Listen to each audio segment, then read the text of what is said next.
If you've watched some of our videos before, you've probably heard me talk about the importance of using a dynamic income strategy in retirement to get the most out of your money. The problem is, using a dynamic strategy can force a need to use software or build a more complex strategy. In this video today, I'm going to discuss 3 simple dynamic strategies anyone can use that will give you a good portion of the benefits that come from a more complex strategy. To start this video, I want to provide some reasoning why I think static spending or planning leaves the retiree bearing the costs of an inefficient strategy. A very common approach to static planning is using some method related to the 4% rule. If you look at the top 50 personal finance books, something like 90% of them cite the 4% rule as a rule that you should use for retirement. And this static method is quite simple. To employ this rule, you would start by spending 4% of your portfolio at the beginning of retirement, and then from there you would simply adjust that starting amount by inflation each and every year, and voila, you should have high confidence that you shall not run out of money. But in my opinion, there are some really glaring problems that come with the 4% rule and static rate planning. First, the 4% rule is overly conservative in most cases. The rule was first found by running what is a worst-case scenario test. In the mid-90s, a financial advisor was trying to find out how much he could tell his clients they could safely spend in retirement. So he used a balanced portfolio, looked at a historical 30-year retirement period, and found that the worst-case scenario was in 1966. And the most someone could successfully take from their portfolio starting out and then adjusting for inflation was 4%. Said differently, the 4% rule is the most you could spend in the worst case. Well, most of the time you will not have such bad luck and retire in the worst year historically. As you can see from the chart on the screen, in many cases, a retiree would be successful if they start by spending even 5% or 6% of their portfolio. Using the 4% rule as a guide forces you to work longer and spend less than you otherwise could have in most cases. Problem number 2, static spending plans make the mistake of valuing each dollar the same in every year of retirement. However, most retirees want to spend earlier in retirement when they are more active and able to enjoy that wealth in a better way. And interestingly enough, the data shows this is exactly what most retirees do. Spending tends to drop over time, and it's mainly that discretionary spending that tends to drop. The problem is static planning assumes that you will need to spend the same exact amount each and every year in retirement, just simply adjusted for inflation. In an ideal world, we'd want to place a different value on spending at different times and spend more initially, hopefully while still maintaining our long-run sustainability.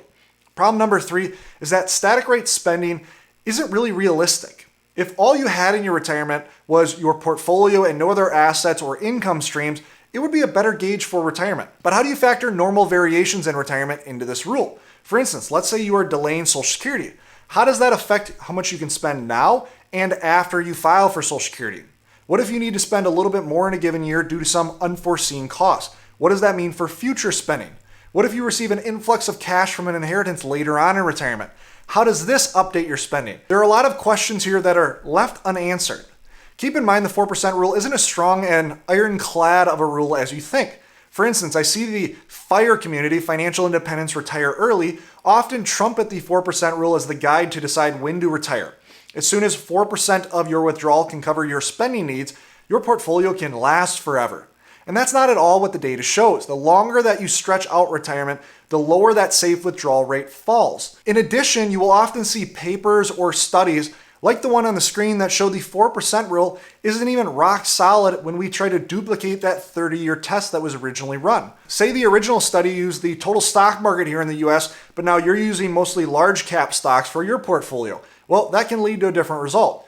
Or say the original data used just US returns, and you're planning on investing in an international portfolio. That will lead to a different historical safe withdrawal rate as well.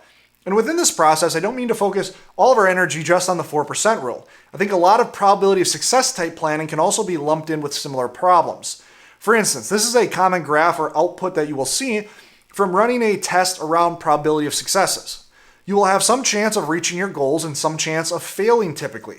And then when you look at the distribution of simulations, you often see a very wide distribution. Good trials have you leaving a huge surplus of wealth at the end of your life, while poor trials have you running out of money before the end of your life. In a perfect world, we would probably like to have some indicator that when our portfolio is doing really well, we can spend more, And on the flip side, that we can adjust our spending down and maintain long-run sustainability if our portfolio is in a very bad trial. Now, when thinking about retirement, I find many retirees default to a higher level of risk aversion. This makes sense with something as important as needing income to last the rest of your life. Because of this, many retirees will figure out their income goal. Say that's $8,000 per month. Then if we break down this goal further, of that $8,000 goal, maybe $5,000 is essential expenses and $3,000 is discretionary. So a common theme that I see in planning is many retirees will wait until they have a really high probability of success, like 99%, and then they feel comfortable retiring. Or they will wait until the 4% rule could cover $9,000 worth of spending, and then they feel comfortable spending $8,000. And there's nothing wrong with having margins of safety. But if we think a little bit deeper about our income goal in retirement, most of us don't have a goal so binary where if we can spend $8,000 per month, we are happy and successful. But if we could only spend $7,500 per month, retirement is absolutely ruined. When we are talking about the discretionary side of our goal, there is a bit more give here. You see, everything in life comes with an opportunity cost. Let's say right now we have a high probability of success in spending $7,000 per month in retirement, but your income goal is $8,000. Maybe our probability of success of spending $8,000 per month is reasonably high, like 80%, but not high enough to give us that level of confidence that we're hoping for. Well, if we are 100% tied to that $8,000 per month goal, it might take 5 more years of work and saving to get to a high probability of success on that $8,000 goal. We have to consider and weigh the cost of spending 5 more years of our life versus gaining X more dollars per month. Every person is different in how they think about retirement, and some would prefer to work those 5 extra years.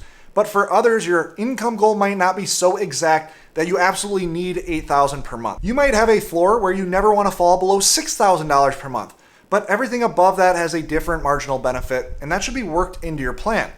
In this context, a dynamic income strategy can offer some advantages of allowing you to retire maybe a bit early, spend a bit more heavily from your portfolio initially, and as long as we can make sure you can still spend your floor, that might be completely satisfactory or maybe even preferred for your situation. If we look at the 4% rule study results, a 5% withdrawal rate still gives you an 80% chance of success. A 6% withdrawal rate has nearly a 65% chance of success. Higher spending is functional in most cases. And so let's get to talking about some simple dynamic strategies. To start out here, we're going to start with running a benchmark 4% rule static spending plan. We're going to use a cool and free calculator available online called FiCalc. You can play around with this calculator on your own, run some tests more specific to your situation, and kind of work some of the results in this video into your situation. Now within this study, I'm going to use a simplified example to avoid confusion and avoid too much focusing on a specific situation. So we're not going to add in Social Security or pension income. We're just going to look at that simple withdrawal rate that we've been talking about thus far. And we're going to use a 60-40 stock bond portfolio over a 30-year retirement. And as we go through this presentation, with each strategy, I'm going to specifically focus on 2 scenarios. I'm going to show the worst case 1966 situation and a really good timing situation starting retirement in 1984. These extremes will show us the benefits and drawbacks in each strategy. I'll also give summary data like what you see on the screen right here. So if we first look at the worst case safe withdrawal rate, we see that rather than there being a 4% rule, we actually have a 3.76% rule. Again, this just makes my point in the variation in data sets used to find the 4% rule. So $1 million portfolio could start by spending $37,600 and then adjust that withdrawal to inflation each year. Doing this, they would have a 100% probability of success historically, and in the median trial, as well as the average trial, using this rule would have resulted in you leaving more wealth than you started with. This means that on average, your wealth will grow using this rule. Now that's great if you want to leave a ton to the next generation, but incredibly inefficient if you want to enjoy more of your wealth. And lifetime spending would be the same in every scenario, regardless of market performance here. In a 1966 scenario, you would have made it to the end of that 30-year retirement, but just barely. You would have had less than $5,000 in your portfolio at the end. And this might seem like a safe withdrawal, but think about living through this, the psychological impact. If you retired and more or less saw your portfolio steadily drop each and every year in retirement, that would be difficult to swallow. And spending almost $40,000 per year when your portfolio is less than $200,000 for the last 5 years would be incredibly scary for anyone. And also keep in mind the safe withdrawal rate is set through back testing. It's kind of data mined, if you will. if we were sitting here in 1966 and using the idea behind a safe withdrawal rate for our guide, the 4% rule would actually be 4.3% rule. This would have meant if we would have used that rule, we would have run out of money about 5 years before the end of our plan.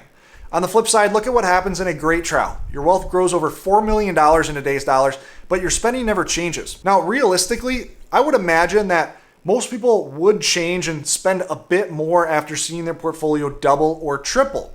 But there are true problems with this. First, the increased spending happens later in life when you are less able to enjoy that increased wealth. And for this reason, maybe it never happens because you don't have anything great to spend on. Second, how do you know you can spend more without some kind of rules-based approach? What if you spend more because your portfolio is doing well, but it happens to be right before a bear market, and then you accidentally overspend too early?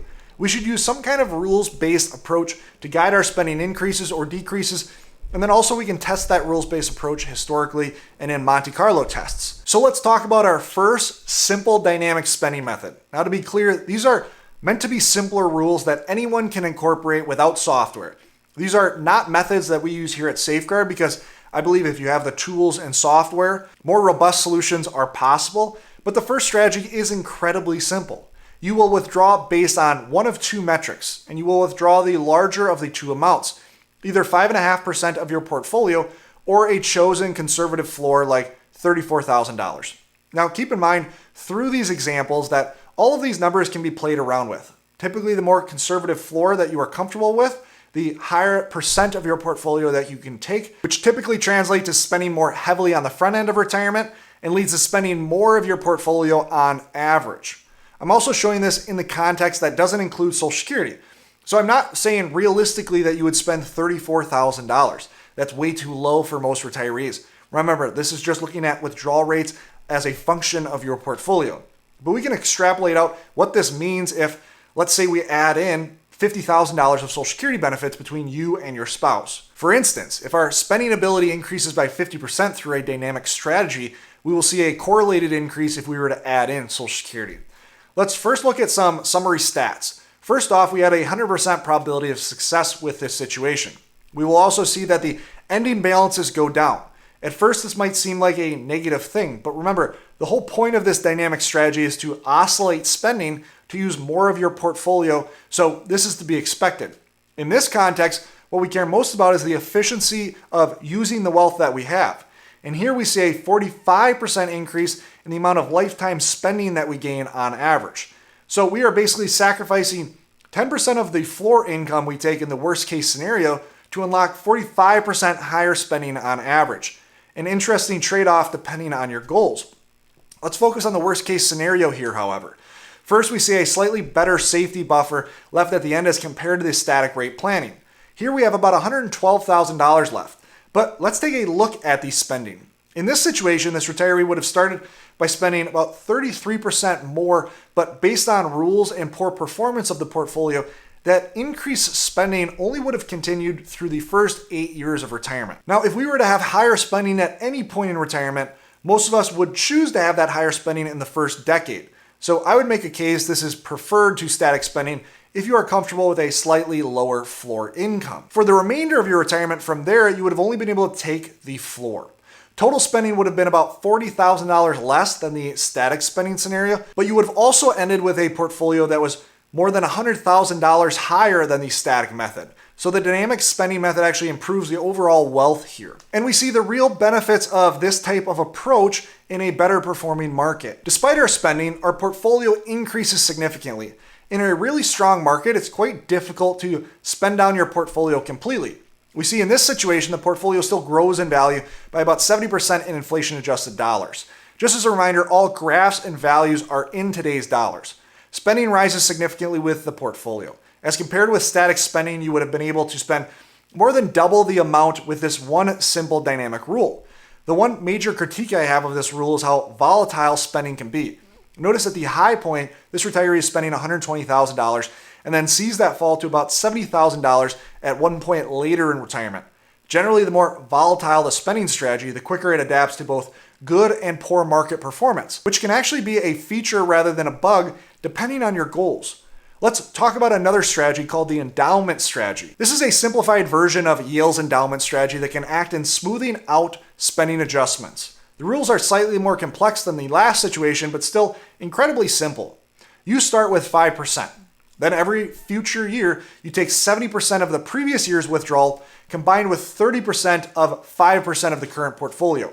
Or you're taking that $34,000 floor if income falls below that floor. Let's take a look at the summary results here. Overall, we see very similar metrics to the last strategy we walked through. Ending balances are within a stone's throw, and average spending is again about 45% higher than the static spending situation. Once again, we are maintaining 100% probability of success. It's when you focus on individual trials that you see variation relative to the past dynamic strategy. Let's go to the worst case scenario to start out.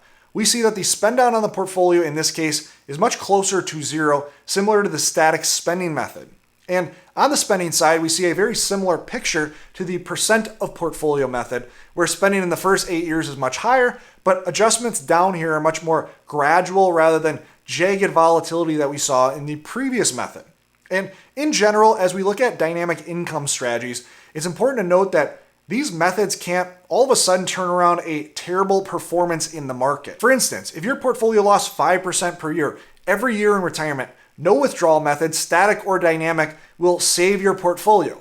Really what we are trying to do with a dynamic strategy in most cases is to avoid a complete run out ahead of the end of your life and allow for larger withdrawals and wealth utilization in better markets. And that's exactly what happens in a better market here. This retiree's portfolio would still grow about 80% higher than their starting portfolio. And again, the lifetime spend is more than double the static spending case. In general, we see the spending path much smoother. We will still see the high income point around $115,000, but instead of seeing significant volatility and this amount dropping to $70,000 in a few years, we see a much smoother path down to the annual spending of $80,000. Then the final method we will look at here is a simplified version of the Guyton-Klinger method. We start with a withdrawal of 5%, and we keep that $34,000 floor. Then this method can really be boiled down to 3 rules. We're going to ignore inflation adjustments if last year's performance was negative and the current withdrawal rate is higher than the starting withdrawal rate we took. Then we have a capital preservation rule and a prosperity rule here. Basically, when the withdrawal rate exceeds 20% of the initial withdrawal rate, we would reduce the current withdrawal rate by 10%. When the current withdrawal rate is 20% below the initial withdrawal rate, we would raise that current rate by 10%.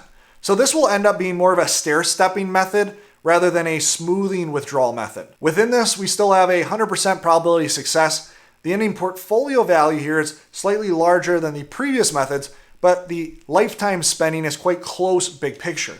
Overall, this method does a significantly better job at lifting spending while preserving wealth and often leaving a surplus of wealth at the end. As you can see, the median portfolio left at the end is about 10% higher than the other dynamic methods. Taking a deeper look at the worst case, we see that graphs look quite similar to previous strategies. You would have experienced about 8 years of higher spending until being forced to spend the floor. And on the portfolio side, there would have been about 1 year's worth of income left at the end of this simulation here. In a great case, like starting in 1984, we see that you would have been able to maintain a bit more wealth at the end of the plan with a portfolio value over $2 million. Then on the spending side, we see that spending increases are very similar, but the main thing to point out here is that the Guyton-Klinger method forces slower adjustments as compared to, say, the percent of portfolio method. This is because the adjustments up and down are set as a percentage of your withdrawal rate rather than a percentage of your portfolio. This ultimately leads to less volatility, which is a plus for some retirees and a negative for others. It really depends on your ultimate goal and the tolerance around big income changes. Now, as we walk through these, if you're going to stay simple with your retirement portfolio, I would personally prefer this type of method or one of these methods versus static spending. In cases where someone would use the worst case scenario safe withdrawal rate, they're leaving a ton on the table in any case other than the worst case. But I see other retirees choose a conservative yet high probability withdrawal rate like 5%. The problem here is that in 20% of the cases, a 5% withdrawal rate failed historically. I think dynamic strategies like the ones discussed can do a great job allowing higher spending, but also protecting the downside.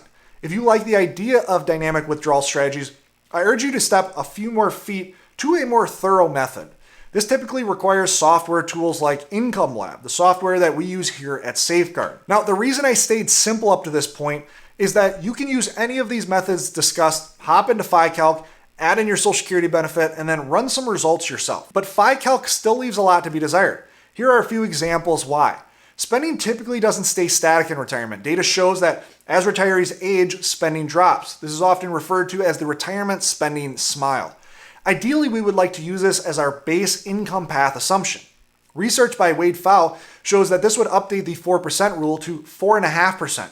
We would then need to factor in the best Social Security timing relative to our goal. Starting Social Security as soon as we retire typically isn't best, so using an optimizer to find the best time to file in the grand scheme of your plan is extremely important. Then most retirees don't spend on a smooth path. There are typically one-time or variable expenses that can add a sizable amount of spending in a given year.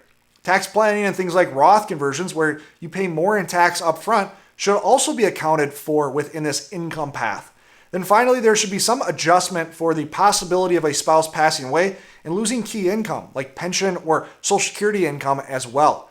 No doubt each of these add to the complexity of your withdrawal strategy, but these are realities of normal life and retirement and should be included inside of your withdrawal plan. Now, if you like this video and want to learn more about how you can take your current assets and get more from those assets through better distribution and withdrawal strategies like the ones we talked about in this video, here's a video right here talking through 5 distribution strategies. This video focuses more on changes in investment allocations throughout retirement to get more from your wealth rather than using dynamic or static methods. Click here to learn more, and always remember, you don't need more money, you need a better plan. We look forward to seeing you in the next video.